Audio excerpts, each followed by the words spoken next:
చిన్న డాన్స్ చేస్తున్నారు చూడండి.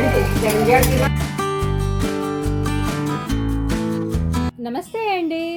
ఆన్లైన్ బిజినెస్ కోసం నా స్థాయికి తగ్గట్టుగా చిన్న షాప్ అయితే కట్టుకున్నామండి.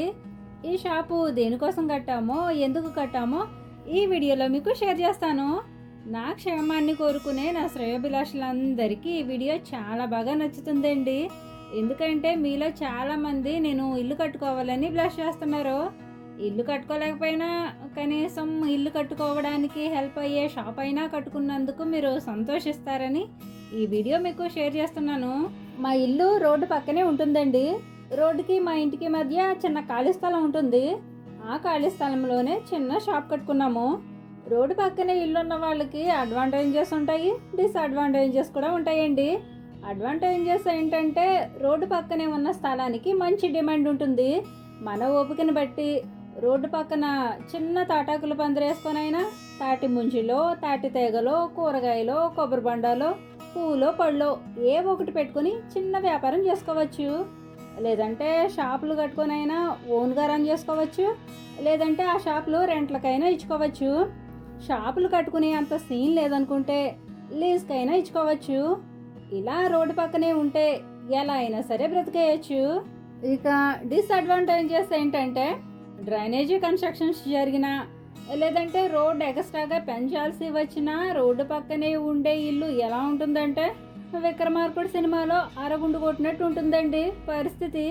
ఇంట్లో ఉండలేము, బయటకు వెళ్ళి రెంటో కట్టలేము.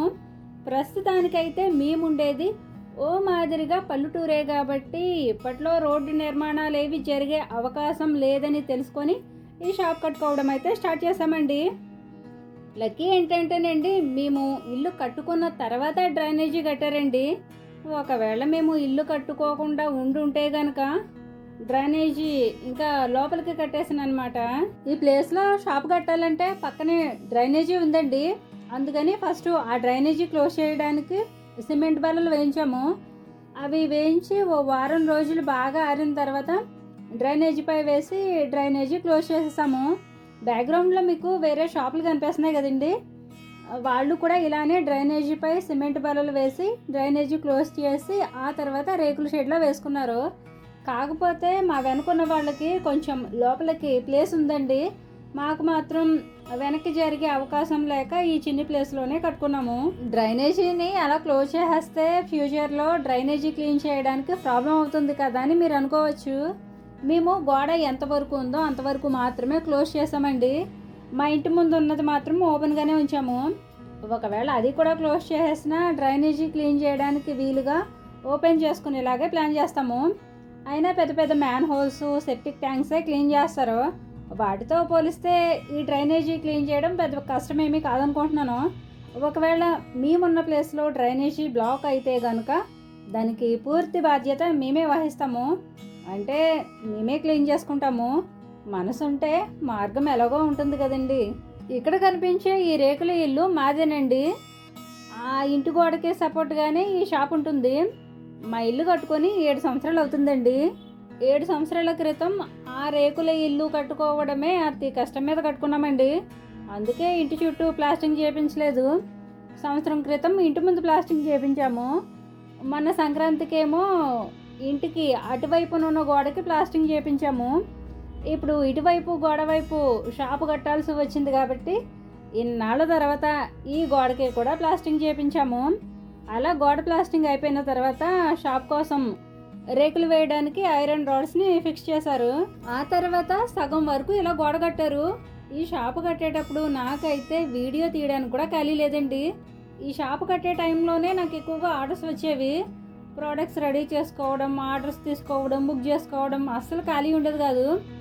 ఇక ఇది పెద్ద కన్స్ట్రక్షన్ ఏమీ కాదు కాబట్టి ఒకే ఒక్క రోజు వర్కర్ని పెట్టుకున్నామండి. మిగిలిన రోజులన్నీ ఇక్కడ నీళ్లు మోయడానికి, సిమెంట్ అందించడానికి నేను మా పిల్లలే పనిచేసుకున్నాము. ఇలాంటి వాటికి పిల్లలు పనిచేసినట్టు వీడియోలో చూపిస్తే చైల్డ్ లేబర్గా యూట్యూబ్ గుర్తిస్తుంది కాబట్టి పిల్లలు హెల్ప్ చేసినట్టుగా మీకు చూపించలేదండి. యూట్యూబ్ గుర్తించడమే కాదులేండి, వీడియో చూసే వాళ్ళలో కూడా కొంతమంది పిల్లలతో పని చేపిస్తున్నారేంటని కామెంట్స్ పెడుతున్నారు. ప్రీవియస్ వీడియోలో మా పిల్లలు ప్రోడక్ట్స్ ప్యాకింగ్ చేయడం చూపించాను కదండి. ఆ వీడియోకి ఒకరు అలా అన్నారనమాట, మనం ఉండే పరిస్థితిని బట్టి మన పిల్లల పరిస్థితి ఉంటుంది. మా పిల్లలనే కాదులేండి, ఒక దిగువ మధ్య తరగతికి చెందిన ఏ కుటుంబంలో పిల్లలైనా సరే 10 సంవత్సరాలు దాటితే తల్లిదండ్రులకు చేదోడు వాతోడుగా ఉంటారు. మా పిల్లలైతే ఇంట్లో చిన్న చిన్న పనులు మాత్రమే చేస్తారండి. మా పిల్లల వాళ్ళ ఫ్రెండ్స్లో కొంతమంది పిల్లలైతే ఉదయాన్నే ఇంటింటికి పాల ప్యాకెట్స్, న్యూస్ పేపర్లు కూడా వేసి ఆ తర్వాత స్కూల్కి వెళ్తారు. ఇక్కడ తాపి పని చేస్తున్న ఈ అన్నయ్యకి 2 అబ్బాయిలండి. అందులో చిన్న బాబు సిరి క్లాస్మేటేనండి. అంటే ఆ బాబుకి 12 సంవత్సరాలు. ఇందాక చెప్పాను కదండి, న్యూస్ పేపర్లు, పాల ప్యాకెట్లు వేస్తారని. అందులో వీళ్ళ చిన్నబాబు కూడా అలానే చేస్తాడండి. ఓకేనండి, షాప్ కట్టడం సగం పూర్తయిన తర్వాత మంచి రోజు చూసుకొని పాలు కూడా పొంగించేశానండి. షాప్ అంతా పూర్తవ్వకుండా సగంలోనే ఇలా ఎందుకు చేశానంటే, ప్రీవియస్ వీడియోలో మీకు ఊరి నుంచి మామిడికాయలు తేవడం చూపించాను కదండి. అందులో అందరికీ అన్నీ ఇవ్వగా కొన్ని కాయలు మిగిలిపోయాయి. మామిడి పళ్ళు మా సొంతవే కాబట్టి ఈ మామిడి పళ్ళతోనే మా షాప్ ఓపెనింగ్ జరగాలనే సెంటిమెంట్తో ఆర్గానిక్ మ్యాంగోస్తో మా షాప్ ఓపెనింగ్ అయితే జరిగిందండి. ఇక్కడ మర్చిపోలేని విశేషం ఏమిటంటే, షాప్ ఓపెనింగ్ మే 15 అండి. అదే రోజు మా పద్మక్క బర్త్డే అండి. అంటే పక్కింటి పంకజం పుట్టినరోజు అనమాట. అసలు అయితే ఆ రోజు నేను రాజమండ్రి వెళ్దాం అనుకున్నానండి. కానీ అదే రోజు మా షాప్ ఓపెనింగ్ కావడంతో వెళ్ళడం కాదు కదా, కనీసం ఆ రోజు ఉదయాన్నే పద్మక్కకి ఫోన్ చేసి విష్ చెప్పే టైం కూడా లేదండి. ఆ తర్వాత చేశాను అనుకోండి. ఇక్కడ పెద్ద ఆయన కనిపిస్తున్నారు కదండి, ఆయన మా ఇంటికి ఆపోజిట్లో ఉంటారండి. ఏం చేస్తున్నారు, ఏం షాప్ పెడుతున్నారని సరదాగా వచ్చి అడుగుతున్నారు. షాప్ పెట్టిన తర్వాత మన ఫస్ట్ కస్టమరు ఆయనేనండి. చాలా మంచివారు. ఆయన బోని బాగుంటుందని అత్తయ్య చెప్పింది. అందుకని ఆయనతోనే ఆఫ్లైన్ బిజినెస్ కూడా స్టార్ట్ చేశానండి. మీలో కొంతమంది సమ్మర్ సీజన్ అయిపోతే ఏం చేస్తావు సుమా అని అడిగారు. అంటే నేను వడియాలు, కారాలు, పిండ్లు, చల్లమిరపకాయలే నా బిజినెస్ కాబట్టి ఇవి ఎండాకాలంలోనే తయారు చేయడానికి వీలుగా ఉంటుందని అలా అన్నారనమాట. ఈ క్వశ్చన్ వేసినప్పుడు నా మైండ్లో ఎన్నో ఆలోచనలు వచ్చాయండి. అవును కదా, సీజన్లో బిజినెస్ ఉంటుంది, మరి అన్ సీజన్లో ఏం చేయాలబ్బా అని ఆలోచించాను. ఎన్ని ఆలోచనలు వచ్చినా ఏది చెయ్యాలని ఉన్నా ఫస్ట్ అయితే నాకు ప్రోడక్ట్స్ స్టోర్ చేసుకోవడానికి చిన్న స్టోర్ అయితే ఉండాలి. అందుకని మాకున్న ఈ చిన్న స్థలాన్ని మల్టీపర్పస్గా యూజ్ చేసుకోవడానికి షాప్ కట్టుకోవడం అయితే జరిగిందండి. మన ఛానల్ని ఫాలో అయ్యే వాళ్ళందరికీ తెలుసు మా ఇల్లు ఎంత చిన్నగా ఉంటుందో. లాస్ట్ టైం ఊరి నుంచి మామిడికాయలు తెచ్చినప్పుడు మా ఇల్లు ఎలా ఉందో మీరు చూసే ఉంటారు. పార్సిల్స్ ప్యాక్ చేయడానికి కూడా ప్లేస్ లేదండి. ఫ్లోర్ మీద ఉన్నవన్నీ తీసి వేరే ప్లేస్లో పెట్టడానికి లేదు. చీపురు పట్టుకొని ఇల్లు తుడవడానికి కూడా అవకాశం లేదండి. ఈ గదిలో సగం వరకు మామిడికాయలే ఉండేవి. అదే టైంలో రోజు విడిచి రోజు వర్షాలు కురుస్తూనే ఉండేవి. మే నెలలో వర్షాలు ఎలా కురిసాయో మీ అందరికీ తెలుసు.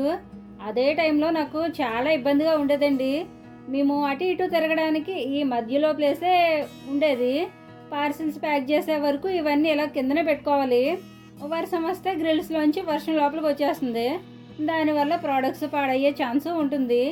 అందుకనే వీటి కోసమే ప్రత్యేకంగా అనుకోకుండా అప్పటికప్పుడు బయట చిన్న గదిలోకైనా కట్టుకోవాలనిపించిందండి. కట్టేదేదో కొంచెం మంచిగా కట్టుకుంటే అన్ని రకాలుగా ఉపయోగపడుతుంది కదా అని ఇలా బయట కట్టించుకున్నామండి. అయితే ఇది కట్టేటప్పుడు ఒకవైపు గోడ మొత్తం మూసేయమని, ఆ గోడకి ఇలా కబోర్డ్స్ వచ్చేలా ప్లాన్ చెప్పానండి. కబోర్డ్స్ ఉంటేనే కదండి మనం ఏవైనా స్టోర్ చేసుకోవడానికి ఉంటుంది. అందుకని ఇలా ఒక గోడ మొత్తం కబోర్డ్స్ పెట్టమన్నాను. ముందు భాగం అంతా ఓపెన్గా ఉంచి దానికేమో మెస్ వచ్చేలా ప్లాన్ చెప్పాను. ఇలా కట్టడం కొంతవరకు పూర్తయిన తర్వాత ఇంటి ముందు నుంచి వెళ్ళడానికి రావడానికి డ్రైనేజీ ఉంది కాబట్టి దానిపై కూడా సిమెంట్ బల్లలు వేయించాము. ఇలా వేసిన బల్లలు మాత్రం తీసి మళ్ళీ పెట్టుకునేటట్టే పెట్టామండి. పర్మనెంట్గా ఉండిపోయేటట్టు అయితే పెట్టలేదు.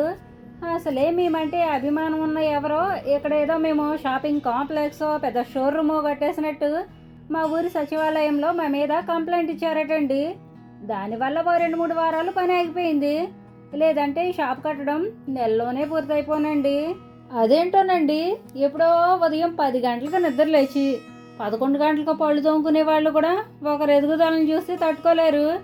వాళ్ళు ఒళ్ళుంచి కష్టపడడానికి ఒప్పుకోరు, ఒకరు కష్టపడుతుంటే చూడడానికి ఒప్పుకోరు. ఎవరి గోలా లేకుండా నా పని ఏదో నేను చేసుకుంటూ నా పురాకులేవో నేను పడుతుంటే నా మీద రాళ్ళు వేసేవాళ్ళు ఎక్కువైపోయారండి. నాకు ఈ మధ్య ఓ విషయం చాలా బాగా అర్థమైందండి. మనమంటే నచ్చిన వాళ్ళకి మనం వాళ్ళని ఏ రకంగా బాధ పెట్టకపోయినా సరే వాళ్ళకంటే మనం కొంచెం బెటర్గా ఉండి వాళ్ళకంటే హ్యాపీగా ఉంటే చాలండి. మనం వాళ్ళకి నచ్చకపోవడానికి ఇంతకంటే వేరే కారణాలే అవసరం లేదు. కాబట్టి ఎంత బాధలో ఉన్నా సరే, ఎన్ని కష్టాల్లో ఉన్నా సరే హ్యాపీగా ఉండడమే అలవాటు చేసుకోవాలి.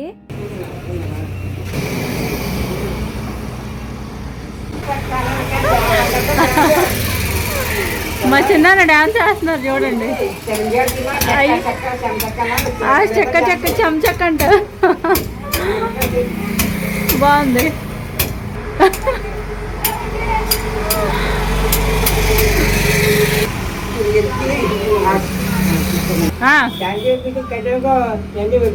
అయ్యయ్యో ఏదో అప్ప చేసా కట్టుకుంటున్నాం బాబు. డాన్స్ అయ్యొద్దులే ఇంకా. అసలే డ్రైనేజీ మీద కట్టాము. ఇప్పుడు కింద పడిపోద్దా?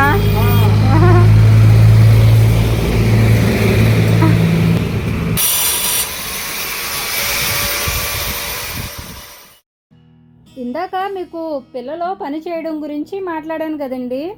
చాలామంది వాళ్ళ పిల్లల చదువులకే ఇంపార్టెంట్ వేస్తారు తప్ప మిగతా విషయాల గురించి అంతగా ఆలోచించరు. మా చిన్నప్పుడు మేము ఆడపిల్లల్లా కాకుండా మగపిల్లల్లా పెరిగామండి. 10 సంవత్సరాల నుండే పొలం పనులు, ఇంటి పనులు చేసేవాళ్ళం. అలా కష్టపడి వచ్చాను కాబట్టి ఆ కష్టం విలువ తెలిసి ఏ కష్టం వచ్చినా సరే ఆ టైంలో దాన్ని ఎలా ఫేస్ చేయాలనేది నేను మా పిల్లలకు నేర్పిస్తాను. పిల్లల మీద ప్రేమతో వాళ్ళకి చిన్న చిన్న పనులు కూడా నేర్పించకపోతే వాళ్ళు సోమరిపోతుల్లానైనా తయారవుతారు. లేదంటే ఫ్యూచర్లో పై చదువుల కోసమో ఉద్యోగరీత్యో బయటకు వెళ్ళినప్పుడు వాళ్ళకి ప్రతీదీ కష్టంగానే ఉంటుంది. వాడలు బళ్ళు అవుతాయి, బళ్ళు వాళ్ళు అవుతాయి అనే సామెత మీరు వినే ఉంటారు. దానికి best example son of Satyamurthy movie. ఎంతో లగ్జరీ లైఫ్ స్టైల్ని ఎంజాయ్ చేసిన హీరో సడన్గా పూర్ లైఫ్ స్టైల్ని లీడ్ చేయాల్సి వస్తుంది. కష్టాలు అనేవి ఉన్నవారికి వస్తాయి, లేని వారికి వస్తాయి. ఆ టైంలోనే మనం అంటే ఏంటో తెలుస్తుంది. అలాంటి పరిస్థితుల్లో ఎంత గొప్పగా చదువుకున్న వారైనా సరే ఫెయిల్ అవ్వచ్చు. కానీ బుద్ధి బలాన్ని వాడిన వాళ్ళు మాత్రం ఫెయిల్ అవ్వరు. దీనికి best example movie Baahubali. Baahubali మూవీలో తనతో పాటు తన సైన్యాన్ని కూడా కోటలోకి తీసుకువెళ్ళడానికి తాటి చెట్లను ఆయుధాలుగా వాడుకుంటాడు. అలాగే గుడారాలను పీకించి వాటికి నిప్పంటించి శత్రు సైన్యంపై వదిలి తన సైన్యాన్ని కాపాడుకుంటూ ఎంతో తెలివిగా శత్రు సైన్యాన్ని ఓడించి కాలికేయుడిని హతమార్చి యుద్ధంలో బాహుబలి గెలుస్తాడు. దీన్ని బట్టి మీకేమర్థమైందో తెలియదు కానివ్వండి, నాకైతే లక్ష్యం ఉన్నవాడు తన తెలివితేటలతో గడ్డి పరకను కూడా బ్రహ్మాస్త్రంగా మార్చుకుంటాడు. మన దగ్గర ఎంత డబ్బున్నా, గొప్ప గొప్ప చదువులు ఎంత చదువుకున్నా జీవితం పట్ల అవగాహన లేకపోతే అవన్నీ బూడిదలో పోసిన పన్నీరే అవుతాయి. మనం పడే బాధలు, మనం పడే కష్టాలు మన పిల్లలు పడకూడదు అనుకోవడం తప్పలేదు. కానీ వాటి విలువ తెలియకుండా పెంచితే మాత్రం ఏదో ఒక రోజు భారీ మూల్యమే చెల్లించాల్సి వస్తుంది. పిల్లల్ని సుకుమారంగా, గారాబంగా, అల్లారు ముద్దుగా పెంచాలని ప్రతి తల్లిదండ్రులకు ఉంటుంది. కానీ అలా పెంచడానికి అందరి పరిస్థితి ఒకేలా ఉండదు కదండి. ఫర్ ఎగ్జాంపుల్ మాది వ్యవసాయ కుటుంబం. వర్షాకాలం వస్తే బురదలో పని చేయాలి, ఎండాకాలం వస్తే ఎండలో పని చేయాలి, శీతాకాలం అయితే ఎంత చలేస్తున్నా సరే తెల్లవారుజామునే నిద్రలేచి పొలానికి వెళ్ళి పని చేయాలి. మరి అలా చెయ్యాలి అంటే మా పిల్లలు ఇప్పటి నుంచే స్ట్రాంగ్గా ఉండాలి కదండి. నాకు నేల తల్లి మీద ఉన్నంత నమ్మకం చదువుల మీద, ఉద్యోగాల మీద లేదండి. బాగా చదువుకొని ఊరు కాని ఊరు వదిలి, దేశం కాని దేశం వెళ్ళి లక్షలు లక్షలు సంపాదించవచ్చు. అవి చెప్పుకోవడానికి కూడా చాలా గర్వంగా ఉండొచ్చు. కానీ కష్టపడి తెలివిగా చేసుకుంటే ఊర్లోనే లక్షలు సంపాదించవచ్చు. అదెలా అంటే ఇందాక మీకు చెప్పాను కదండి, తెలివైన వాడు గడ్డి పరకను కూడా బ్రహ్మాస్త్రంగా మార్చుకుంటాడని. నేను నేర్చుకుంటూ నా పిల్లలకు నేర్పించేదైతే ఇదేనండి. గొప్ప గొప్ప అవకాశాలు అక్కర్లేదు, డబ్బు ధనము అంతకన్నా అక్కర్లేదు. మనకున్న వాటిలోనే, మనకున్నంతలోనే మనం చేసేది చేస్తూ కష్టపడుతూ ఉంటే కష్టానికి తగ్గ ప్రతిఫలం ఖచ్చితంగా వస్తుంది. ఓకేనండి, ఈ విషయం గురించి నేను పాజిటివ్గానే చెప్పానండి. దయచేసి ఎవరు సీరియస్గా తీసుకోవద్దు. పిల్లల్ని స్ట్రాంగ్గా పెంచాలని మాత్రమే నా ఉద్దేశం. ఇక ఈ విషయాన్ని పక్కన పెడితే ఇప్పుడు కొత్తగా కట్టిన ఈ షాప్ని నేను బ్రహ్మాస్త్రంగా మార్చుకోబోతున్నాను. అది ఏ రకంగా అనేది నేను కొంచెం ఫ్రీ అయినాక వేరే వీడియోలో షేర్ చేస్తానండి. ప్రస్తుతం చాలా బిజీగా ఉంటున్నానండి.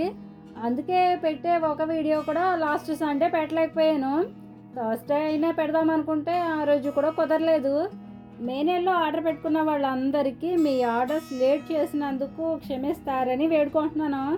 కొన్ని కారణాల వల్ల ఆర్డర్స్ లేటుగా ఇచ్చానండి.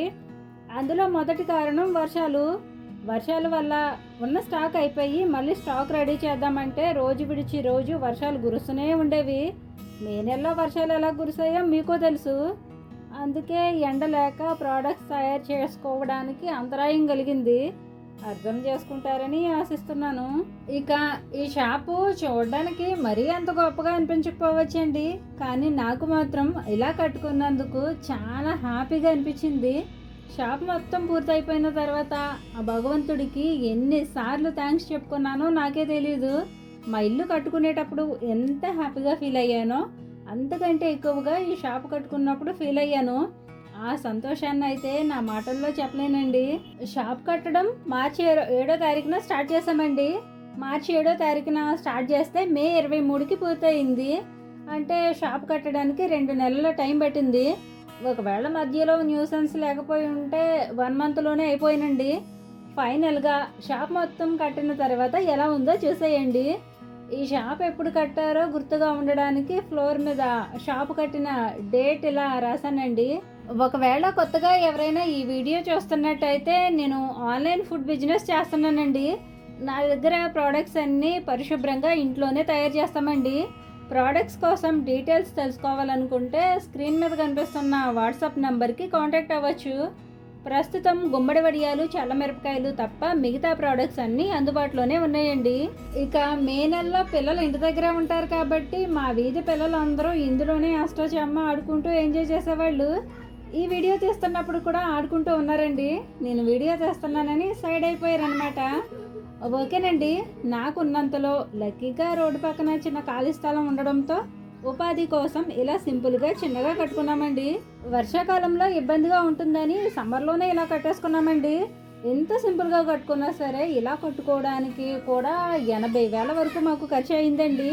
రోడ్డు పక్కనే కాబట్టి ఫ్యూచర్లో రోడ్ ఎక్స్టెన్షన్ చేస్తే దీనికి పెట్టిన ఇన్వెస్ట్ అంతా వేస్ట్ అవుతుంది కాబట్టి తక్కువ బడ్జెట్లోనే సింపుల్గా ఇలా కట్టుకున్నామండి.